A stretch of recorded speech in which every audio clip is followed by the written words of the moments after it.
যখনই দেশের সবচেয়ে আলোচিত খুনের ঘটনাটি আলোচনা করা হয় তখনই তন্দুর ঘটনাটি অবশ্যই উল্লেখ করা হয়। বিশ্ব তন্দুরের ঘটনাটিকে নায়না সাহানি হত্যা মামলা হিসেবেও চেনে। তবে এই মামলাটি বিখ্যাত হওয়ার কারণ খুন নয়, বরং হত্যার পর মৃতদেহকে ফেলে দেওয়ার পদ্ধতি।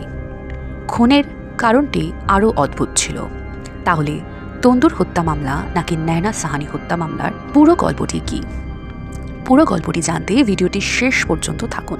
যদি আপনি কখনো তন্দুরের ঘটনা সম্পর্কে কিছুটা শুনে থাকেন, তাহলে আমরা দাবি করি যে আজও আপনি এই হত্যাকাণ্ডের সাথে সম্পর্কিত অনেক গুরুত্বপূর্ণ দিক সম্পর্কেও অবগত নন, যা আমরা এই ভিডিওটিতে আপনাকে বলবো।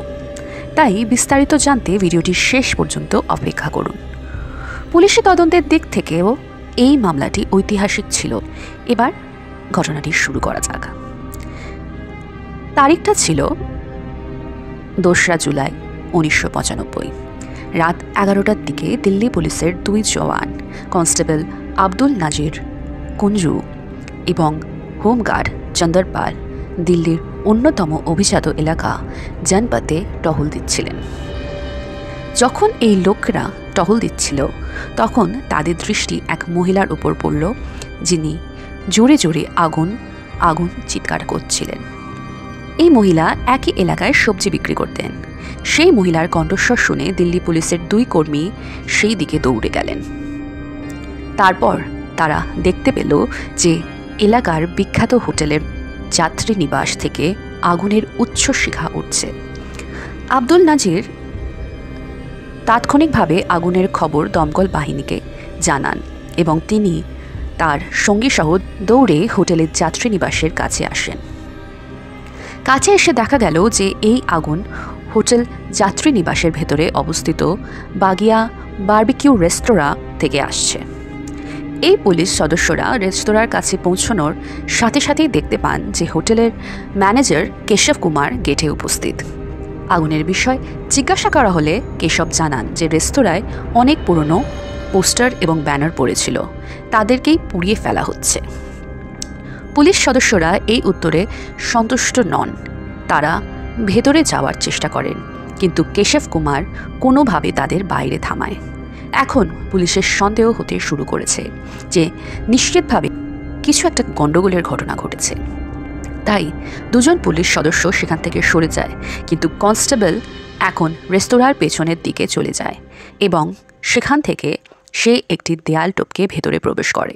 ভেতরে আসার পর তারা দেখতে পান যে রেস্তোরাঁর রান্নাঘরের এলাকায় থাকা তন্দুরে 2 একসাথে কিছু একটা পোড়াচ্ছে। কেশব কুমারকে গেটে আগুন লাগার বিষয়ে জিজ্ঞাসা করা হলে তিনি বলেন যে পুরনো পোস্টার এবং ব্যানার পোড়ানো হচ্ছে, কিন্তু কনস্টেবল ভেতরে এসে জিজ্ঞাসা করলে দুজনেই বলেন যে আসলে তারা একটি ছাগল পোড়াচ্ছে। কনস্টেবল এটা বিশ্বাস করেন না এবং তিনি তন্দুরের চারপাশের জিনিসপত্র মনোযোগ সহকারে দেখতে শুরু করেন। তখন তার চোখ একটি মানুষের হাতের ওপর পড়ে। কনস্টেবল বুঝতে পারেন যে এই লোকেরা একটি মানুষকে পোড়াচ্ছে। হাতটি দেখেও তারা অজান্তেই সেখান থেকে চলে যায়। ভেতর থেকে বেরিয়ে এসে কনস্টেবল পুলিশ দলকে তাৎক্ষণিকভাবে ঘটনাস্থলে আসতে বলে। কিছুক্ষণ পর পুলিশ দলটিও এসে হঠাৎ অভিযান চালায় এবং ভেতরে উপস্থিত ব্যক্তিকে ধরার চেষ্টা করে। সেই সময় তন্দুরের কাছে 2 লোক উপস্থিত ছিল, যার মধ্যে একজন কোনোভাবে পুলিশের হাত থেকে পালাতে সক্ষম হয়, কিন্তু পুলিশ কেশব কুমার নামে একজনকে ধরে ফেলে। তন্দুরের আগুন খুব দ্রুত নিভে গেল। সেখানকার দৃশ্য দেখে সবাই হতবাক হয়ে গেল। তন্দুরের ওপর এক ব্যক্তির মৃতদেহ রাখা ছিল। এটি প্রচুর পরিমাণে পুড়ে গেছিল। তার মুখ চেনা অসম্ভব ছিল, যদিও তার চোয়াল এখনও পুড়ে যায়নি। তবুও ধারণা করা হচ্ছিল যে এই মৃতদেহটি কোনো মহিলার। এখন পুলিশ তাৎক্ষণিকভাবে কেশব কুমারকে জিজ্ঞাসাবাদ শুরু করে, যাকে গ্রেফতার করা হয়েছিল। এক আশ্চর্যজনক তথ্য পাওয়া গেছে। কেশব কুমার জানান যে তিনি বাগিয়া রেস্তোরাঁর ম্যানেজার। অন্যদিকে তন্দুরের উপর পড়ে থাকা মৃতদেহটি এই রেস্তোরাঁর মালিক সুশীল শর্মার স্ত্রী নায়না সাহানি। পুলিশ ঘটনাস্থল থেকে পালিয়ে যাওয়া অন্য ব্যক্তির সম্পর্কে জিজ্ঞাসা করলে কেশব জানান যে পালিয়ে গেছে সেই ব্যক্তিটি আর কেউ নন, তিনি নিজেই সুশীল শর্মা। সুশীল শর্মার বিষয়ে তদন্ত করা হলে জানা যায় যে সুশীল শর্মা কোনো সাধারণ মানুষ নন, বরং দিল্লির রাজনীতিতে একজন উদীয়মান তারকা। তিনি একজন বড় মুখ। আসলে সুশীল শর্মা কংগ্রেস দলের সাথে যুক্ত ছিলেন এবং এই ঘটনার সময় তিনি দিল্লির যুব কংগ্রেসের সভাপতিও ছিলেন। নয়না সাহানিও একসময় কংগ্রেস দলের সাথে যুক্ত ছিলেন। এখন পুলিশ সুশীল শর্মাকে খুঁজতে শুরু করেছে। ইতিমধ্যে এই খবরটি গণমাধ্যমে আগুনের মতো ছড়িয়ে পড়ে, প্রথমে দিল্লিতে এবং তারপর সারা দেশে, যে একজন মহিলাকে খুন করা হয়েছে এবং তার দেহ টুকরো টুকরো করা হয়েছে আর তাকে তন্দুরে পুড়িয়ে মারা হচ্ছিল। সবাই ক্ষুব্ধ ছিল এবং এই মামলার প্রধান অভিযুক্ত সুশীল শর্মাকে কারাগারে দেখতে চেয়েছিল। পুলিশও যে কোনো মূল্যে সুশীলকে গ্রেফতার করতে চেয়েছিল, কিন্তু সুশীল পুলিশের হাতে আসছিল না। সুশীল পালিয়ে যাওয়ার 1 সপ্তাহের বেশি সময় হয়ে গেছে, এখনও পর্যন্ত পুলিশ তাকে খুঁজে পায়নি। এদিকে কিছু সংবাদ মাধ্যম থেকে গুজব আসতে শুরু করে যে পুলিশ এখন সুশীল শর্মাকে এনকাউন্টার করার পরিকল্পনা করছে। এরপরে হঠাৎ করে 1995 সালের 2রা জুলাই দিল্লি পুলিশ বেঙ্গালুরু থেকে সুশীল শর্মাকে গ্রেফতার করে। কেউ কেউ দাবি করেন যে এনকাউন্টারের প্রস্তুতি গুজবের পর সুশীল নিজেই আত্মসমর্পণ করে। সুশীলের গ্রেফতারের পর ধারাবাহিক তদন্ত শুরু হয়। তদন্তে অনেক চমকপ্রদ তথ্য বেরিয়ে আসে। সুশীল শর্মার বক্তব্য অনুসারে সুশীল শর্মা দিল্লি বিশ্ববিদ্যালয় থেকে বাণিজ্য স্নাতক ছিলেন। এছাড়াও নয়না বাণিজ্যিক বিষয়ে স্নাতক ডিগ্রি অর্জন করেছিলেন। তিনি পাইলট হিসেবেও প্রশিক্ষণ নিচ্ছিলেন। এক সময় সুশীল এবং নয়না সাহানি দুজনেই কংগ্রেস দলের হয়ে কাজ করতেন। এই সময়ের মধ্যে সুশীল এবং নয়না বন্ধু হয়ে ওঠেন এবং তারপর দুজনেই একে অপরের খুব কাছাকাছি চলে আসে, এতটাই ঘনিষ্ঠ যে তারা একসাথে থাকতে শুরু করেন। প্রকাশ অনুসারে সম্পর্কে জড়িয়ে পড়ার পর নয়না সাহানি রাজনীতি থেকে নিজেকে অনেক দূরে সরিয়ে নেন এবং বাণিজ্যিক পাইলট হিসেবে ক্যারিয়ার করার চেষ্টা শুরু করেন। অন্যদিকে সুশীল রাজনীতিতে এগিয়ে যেতে থাকে। কিছু সময় পর দুজনেই মন্দির মার্গের একটি অ্যাপার্টমেন্টে স্বামী স্ত্রী হিসেবে একসাথে থাকতে শুরু করে। তবে কিছু মিডিয়া রিপোর্ট অনুসারে তারা কখনো বিয়েই করেননি। আবার কিছু দাবি করা হয় যে সুশীল এবং নয়না গোপনে বিয়ে করেছিলেন, কিন্তু বিশ্বের কাছে তা প্রকাশ করেনি। দাবি অনুসারে নয়না সর্বদা জনসাধারণের কাছে বিবাহের কথা প্রকাশ করার জন্য জোর দিচ্ছিলেন। অন্যদিকে সুশীল সর্বদা এই বিয়ের খবরটি চেপে রাখার চেষ্টা করছিলেন। এই বিষয়টি নিয়ে তাদের দুজনের মধ্যেই ঝগড়া হচ্ছিল এবং সময়ের সাথে সাথে এই ঝগড়া বাড়তে থাকে। এই ঝগড়ার ফলে নয়না সাহানি সুশীলের প্রতি আগ্রহ হারিয়ে ফেলতে শুরু করে এবং নয়না তার পুরনো সহপাঠী এবং প্রাক্তন কংগ্রেস কর্মী মতলুব করিমের সাথে ঘনিষ্ঠ হতে শুরু করে। মতলুবের সাহায্যে নয়না সুশীলের সম্পর্ক চিরতরে ত্যাগ করে এবং বিদেশে গিয়ে পাইলট হওয়ার স্বপ্ন পূরণ করার চেষ্টা করে, কিন্তু সুশীল শর্মা এটা পছন্দ করে না। সুশীলও সন্দেহ করতে শুরু করে যে নয়না মতলুব করিমের সাথে প্রেম শুরু করেছে। এই বিষয়টি নিয়ে দুজনের মধ্যে ঝগড়া এখন সাধারণ হয়ে গেছে। এই সব ঝগড়ার মধ্যেই নয়না এবং সুশীলের জীবন চলছিল। কিন্তু 1995 সালের 2রা জুলাইয়ের রাতে কাজ থেকে মুক্তি পেয়ে সুশীল শর্মা যখন তার ফ্ল্যাটে ফিরে আসে, তখন সব কিছু চিরতরে বদলে যায়। নয়নার এক হাতে হুইস্কির গ্লাস ছিল এবং সে ফোনে কারোর সাথে কথা বলছিল। সুশীলকে দেখে সে হুইস্কির গ্লাসটি তার দিকে এগিয়ে ধরে, কিন্তু সুশীল গ্লাসটি নিতে অস্বীকার করে এবং জিজ্ঞাসা করে, তুমি কার সাথে কথা বলছো? এই কথা শুনে নয়না বলে যে আমি আমার পরিবারের কারোর সাথে কথা বলছি। এই কথা বলার পর নয়না ফোন রেখে অন্য ঘরে চলে যায়। নয়না ঘরে যাওয়ার সাথে সাথে সুশীল ফোনের দিকে আসে এবং সাথে সাথেই আগের নাম্বারটি রিডায়াল করেন। অন্যদিকে ফোনটি বেজে ওঠার সাথে সাথেই একজন ফোনটি তুলে হ্যালো বলে। অন্যদিকের ব্যক্তি হ্যালো বলার সাথে সাথে সুশীল সেই ফোনটি কেটে দেয়। আসলে সুশীল ইতিমধ্যেই সন্দেহ করেছিল যে নয়না এখন মতলুব করিমের সাথে বেশি সময় কাটাচ্ছে। তাই নয়নাকে ফোনে কথা বলতে দেখে সুশীল সন্দেহ করেছিল যে হয়তো নয়না এখনও মতলুব করিমের সাথেই কথা বলছে। তাই নয়না ফোন কেটে অন্য ঘরে যাওয়ার সাথে সাথেই সুশীল তৎক্ষণাৎ নাম্বারটি রিডায়াল করে। ফোনটি বেজে ওঠার সাথে সাথে উপাস থেকে যে হ্যালো কণ্ঠস্বরটি ভেসে আসে তা আর কেউ নয়, মতলুব করিম। নয়না সাহানি এবং সুশীল শর্মার মধ্যে এই বিষয়টি নিয়ে প্রচণ্ড ঝগড়া হয় এবং তারা দুজনেই একে অপরের সাথে খুব চিৎকার শুরু করে। সাধারণত বলা হয় যে এই তর্কের সময় সুশীল শর্মা নয়না সাহানিকে গুলি করে, কিন্তু তা ঘটেনি। বরং এই ঝগড়ার পরে সুশীল শর্মা উঠে বারান্দায় চলে যায়। সুশীল শর্মার বক্তব্য অনুসারে এই ঝগড়ার পরে তারা দুজনেই কিছুক্ষণ চুপ করে থাকে। এর কিছুক্ষণ পরে বারান্দায় দাঁড়িয়ে থাকা সুশীল গুলির শব্দ শুনতে পায়। সে ঘরের দিকে দৌড়ে গিয়ে দেখে যে নয়নার হাতে তার লাইসেন্সকৃত বন্দুক। একটি গুলি ছোড়া হয়েছিল, কিন্তু নয়না গুলিবিদ্ধ হয়নি, সে নিরাপদে দাঁড়িয়েছিল। সুশীল শর্মাকে দেখে নয়না বলে যে সে এখনই তার জীবন শেষ করে দেবে। এখানে সুশীল শর্মা নয়নাকে বোঝানোর চেষ্টা করে এবং তার হাত থেকে বন্দুকটি কেড়ে নেয়। তারা দুজনেই যদি এখানে চুপ করে যেত তাহলে ব্যাপারটা হয়তো এখানেই শেষ হয়ে যেত। তারা ব্যাপারটা এখানে শেষ না করে আবারও সুশীল শর্মা এবং নয়না সাহানির মধ্যে ঝগড়া শুরু হয়। এবার ব্যাপারটা এতটাই বেড়ে যায় যে সুশীল শর্মা নয়নার দিকে বন্দুক তাক করে গুলি চালায়। প্রথম গুলিটি নয়নাকে মিস করে এবং পেছনের দেওয়ালে থাকা এসিতে লাগে। নয়না এখনও বুঝতে পারে না যে পরের মুহূর্তে কখন সুশীল শর্মা দ্বিতীয় গুলিটিও ছোড়ে। এই গুলিটি সরাসরি নয়নার ঘাড়ে লাগে। নয়না কিছু বলার আগেই সুশীল শর্মার বন্দুকের গুলি নয়নার ঘাড়ে লাগে। তৃতীয় গুলিটিও বন্দুক থেকে ছোড়া হয়, যা সরাসরি নয়নার মাথায় লাগে। দুটি গুলি লাগার পর নয়না নিঃশব্দ হয়ে পড়ে যায়। পুরো ঘর রক্তে ভরে যায়। কিছুক্ষণের জন্য সুশীল বুঝতে পারে না কি হয়েছে। তারপর জ্ঞান ফিরে পাওয়ার পর সে একা কাঁদতে শুরু করে। এদিকে সে তার কৃতকর্মের জন্য অনুতপ্ত হয় এবং অন্যদিকে সে মৃতদেহটি ফেলে দেওয়ার জন্যে চিন্তিত হয়। এই জঘন্য অপরাধ করার কিছুক্ষণ পর সুশীল শর্মা তার ফ্ল্যাট থেকে বেরিয়ে আসে। কেউ গুলির শব্দ শুনেছে কিনা তা পরীক্ষা করে।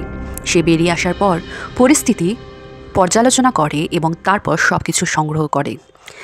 বাজারে যায় এবং সেখান থেকে একটি বড় পলিথিন ব্যাগ কেনে। প্রথমে সে সাবধানে নয়নার মৃতদেহ পলিথিন ব্যাগের মধ্যে রাখে, তারপর একটি চাদর মুড়িয়ে এক পাশে রেখে দেয়। সে সাবধানে ঘর থেকে রক্ত সরিয়ে দেয়। জায়গাটা ভালোভাবে পরিষ্কার করার পর প্রথমে তার গাড়িটি তার দরজার কাছে দাঁড় করায়। এরপর সে নয়নার মৃতদেহ ঘর থেকে তোলার চেষ্টা করে, কিন্তু সুশীল একা ভারী মৃতদেহটি তুলতে পারে না এবং তারপর রাতের অন্ধকারে সে মৃতদেহটি টেনে টেনে কোনোভাবে তার মারুতি 800 গাড়ির কাছে নিয়ে আসে এবং মৃতদেহটি পেছনের ট্রাঙ্কে রাখার পর সুশীল মৃতদেহটি নিয়ে চলে যায়, কিন্তু সে বুঝতে পারে না যে মৃতদেহটি নিয়ে সে কী করবে। এরপরে সে অনেকক্ষণ ঘুরে বেড়ায়। তারপর কিছুক্ষণ এরপরে সে মৃতদেহটি দিল্লির আইটি ব্রিজে নিয়ে যায়। পরিকল্পনা ছিল আইটি ব্রিজ থেকে মৃতদেহটি নদীতে ফেলে দেওয়া হবে, কিন্তু যখন সে সেখানে যায় তখন সেতুতে অনেক হট্টগোল হচ্ছিল। এখন এই হট্টগোলের মধ্যে যদি সে গাড়ি থেকে মৃতদেহটি বের করে আনে তাহলে সে ধরা পড়ে যেতে পারে। তাই সে মৃতদেহটি নদীতে ফেলে দেওয়ার পরিকল্পনা পরিবর্তন করে। এখন সে সরাসরি তার গাড়ি নিয়ে তার বাগিয়া রেস্তোরাঁয় যায়। সুশীল শর্মা যখন রেস্তোরাঁয় যান তখন প্রচুর ভিড় ছিল এবং প্রচুর সংখ্যক মানুষ খাবার খাচ্ছিল। সুশীল রেস্তোরাঁর বাইরে তার গাড়িটি পার্ক করে এবং সাথে সাথে তার রেস্তোরাঁয় চলে যায়। ম্যানেজার কেশব কুমারকে ফোন করে বলেন যত তাড়াতাড়ি সম্ভব রেস্তোরাঁ খালি করে দিতে। সেখানে বসা গ্রাহকদের বলে যে খাবার শেষ হয়ে গেছে এবং আজ সকল কর্মীদের বাইরে খেতে বলো। এর জবাবে কেশব কুমার বলেন যে এখনও অনেক খাবার বাকি আছে এবং অনেকেই আরামে খেতে পারবেন। এর জবাবে সুশীল শর্মা কেশবকে বলেন যে যত তাড়াতাড়ি সম্ভব আমি যা বলছি তাই করতে, কারণ বড় সমস্যা দেখা দিয়েছে। সুশীলের কথা শুনে কেশব কুমার তৎক্ষণাৎ রেস্তোরাঁ খালি করতে শুরু করেন। পর দ্রুত গ্রাহকদের বিদায় করে দেওয়া হয়। কর্মীদের বাইরে খেতে 25 টাকা দেওয়া হয় আর বিদায় করে দেওয়া হয়। এখন রেস্তোরাঁয় কেবল সুশীল শর্মা এবং কেশব কুমারই বাকি ছিল। এখন সুশীল তার ম্যানেজার কেশবকে বলে যে আমি একটা বড় ভুল করেছি, আমি আমার স্ত্রীকে হত্যা করেছি এবং এখন তার মৃতদেহ সৎকারের জন্য তোমার সাহায্যের প্রয়োজন। প্রথমে কেশব কুমার সুশীলকে সাহায্য করতে অস্বীকৃতি জানায়, কিন্তু সুশীল কোনোভাবে কেশবকে তাকে সমর্থন করার জন্য রাজি করায়। এরপরে এক ভয়ঙ্কর খেলা শুরু হয়। রেস্তোরাঁয় সবে মাত্র তন্দুরি রুটি তৈরি করা হয়েছিল, তাই তন্দুর জ্বলছিল। তারা দুজনেই খুব সাবধানে নয়নার দেহটি গাড়ি থেকে নামিয়ে আনে এবং একসাথে তার দেহটি তন্দুরের উপর রাখে। সেখানেই পড়ে থাকে, কারণ তন্দুরের স্বাভাবিক আগুন এটি পোড়াতে সক্ষম হয় না। এরপর সুশীল কেশবকে ভেতরে বাহ্য কাগজপত্র এনে তন্দুরের ভেতর রাখতে বলে যাতে আগুন আরও জ্বালানো যায়। এরপরে কেশব ভেতরে যায় এবং পুরনো কাগজপত্র নিয়ে আসে। এর সাহায্যে আগুন কিছুটা জ্বলে ওঠে এবং শরীর জ্বলতে শুরু করে, কিন্তু এই আগুন এতটা শক্তিশালী ছিল না যে এটি নায়নার দেহকে সম্পূর্ণরূপে পুড়িয়ে ফেলতে পারে। আগুন আবার কমলে সুশীল কেশবকে রান্নাঘরে রাখা মাখন আনতে পাঠায়। তখন তন্দুরে মাখনের প্যাকেট রাখার সাথে সাথেই আগুন জ্বলে ওঠে। এখন একের পর এক 4টি মাখনের প্যাকেট রাখা হয় আর মৃতদেহটি খুব সহজেই জ্বলতে শুরু করে। আগুন আরও জ্বালানোর জন্যে কাঠের সাথে আরও পুরনো বর্জ্য কাগজ তন্দুরে ঢেলে দেওয়া হয়। তাদের দুজনের পরিকল্পনা সফল হতে থাকে। নায়নার মৃতদেহ ধীরে ধীরে জ্বলতে শুরু করে। এই সমস্ত কিছুর মধ্যে এই লোকেরা লক্ষ্য করে না যে আগুন এতটাই ছড়িয়ে পড়েছে যে আগুন রেস্তোরাঁর বাইরে চলে যাচ্ছে। সেই আগুন বাইরের একজন মহিলা দেখতে পায় আর সে একজন পুলিশ সদস্যকে আগুনের ব্যাপারে খবর দেয়। তারপর পুরো ঘটনাটি প্রকাশ পায়। সুশীল শর্মার বক্তব্য অনুসারে পুলিশ রেস্তোরাঁর ভেতরে আসার সাথে সাথেই সুশীল সেখান থেকে পালিয়ে দিল্লির গুজরাট ভবনে তার আইএএস বন্ধুর কাছে চলে যায়। এই বন্ধুকে কিছু না বলে কোনো অজুহাতে সে সারা রাত সেখানেই থাকে এবং পরের দিন জয়পুরের উদ্দেশ্যে রওনা দেয়। জয়পুর থেকে সে মুম্বাই পালিয়ে যায়। সেখান থেকে সে তিরুপতি বালাজি মন্দিরে যায়, যেখানে সে তার মাথা ন্যাড়া করে। এখান থেকে সে চেন্নাই চলে যায়। পুলিশ খবর পায় যে সুশীল চেন্নাইতে আছে। একটি পুলিশ দল তাৎক্ষণিকভাবে চেন্নাইতে পৌঁছয়, কিন্তু পুলিশ সেখানে পৌঁছানোর আগেই সুশীল শর্মা বেঙ্গালুরুতে পালিয়ে যায়। পুলিশ তাকে অনুসরণ করে বেঙ্গালুরুতে যায় এবং অবশেষে 10ই জুলাই 1995 সালে সুশীল শর্মাকে গ্রেফতার করা হয়। 10ই জুলাই গ্রেফতারের পর 12ই জুলাই 1995 সালে দিল্লির জেলা আদালত সুশীলকে পরবর্তী 10 দিনের জন্য রিমান্ডে পাঠায়। তাকে পুলিশ রিমান্ডে পাঠানো হয়। পুলিশ এই মামলার তদন্ত কতটা দ্রুত করছিল তা আপনি অনুমান করতে পারেন যে কয়েকদিনের মধ্যেই, অর্থাৎ 27শে জুলাই 1995 তারিখে দিল্লি পুলিশ এই মামলার চার্জশিট দাখিল করে কোর্টের সামনে।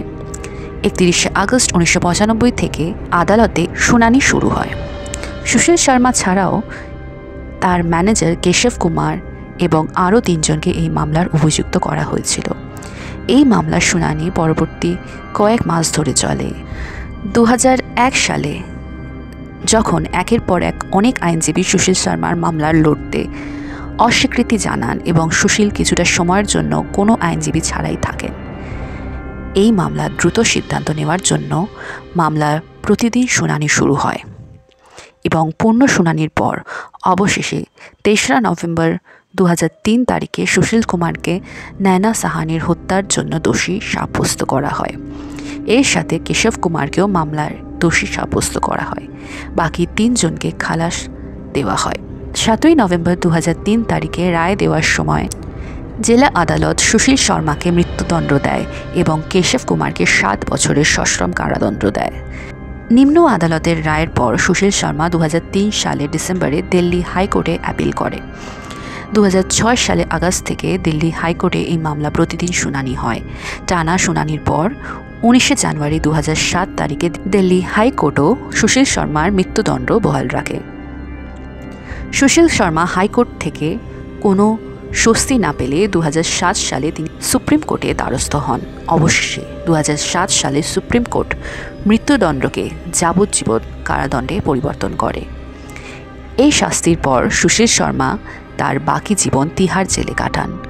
অন্যদিকে মৃতদেহ পোড়াতে সাহায্যকারী কেশব কুমার 7 বছরের সাজা ভোগ করার পর জেল থেকে বেরিয়ে আসেন। আপনি জেনে অবাক হয়ে যাবেন যে স্ত্রী হত্যা দায়ে সাজা ভোগ করার সময় সুশীল শর্মা কারাগারে পুরোহিত হিসেবে কাজ করতেন। সুশীল শর্মা ছিলেন সেই সময়ের একমাত্র বন্দী যিনি 20 বছরে একদিনের জন্যও প্যারোল পাননি, অর্থাৎ তিনি একদিনের জন্যও জেল থেকে বের হননি। অবশেষে 2015 সালে যখন তিনি 21 বছর জেলে কাটান, তারপর প্রথমবার তাকে কয়েকদিনের জন্য প্যারোলে মুক্তি দেওয়া হয়। সুশীল শর্মা যখন জেলে তার 23 বছরের সাজা পূরণ করেন, অবশেষে 2018 সালে সুপ্রিম কোর্ট তাকে ভালো আচরণের ভিত্তিতে মুক্তি দেয়। এখন সুশীল শর্মা জেল থেকে মুক্ত হয়ে জীবনযাপন করছেন। বন্ধুরা, এই পুরো মামলার সম্পর্কে আপনার মতামত কী? আমাদের পরিবেশনা যদি আপনাদের ভালো লেগে থাকে তাহলে কমেন্ট বক্সে জানান, ভিডিওটি লাইক এবং শেয়ার করুন। আর যদি এখনও এই চ্যানেলটিকে সাবস্ক্রাইব না করে থাকেন তাহলে দ্রুত চ্যানেলটিকে সাবস্ক্রাইব করুন এবং অপরাধ জগতের সাথে সম্পর্কিত এমন হৃদয় বিদারক গল্পের জন্য চ্যানেলটিকে সাবস্ক্রাইব করার পর বেল আইকনটি টিপে নোটিফিকেশন চালু করুন। পরবর্তী ভিডিওটিতে অপরাধ জগতের সাথে সম্পর্কিত এমন আরও একটি সত্য গল্প নিয়ে দেখা হবে। ধন্যবাদ।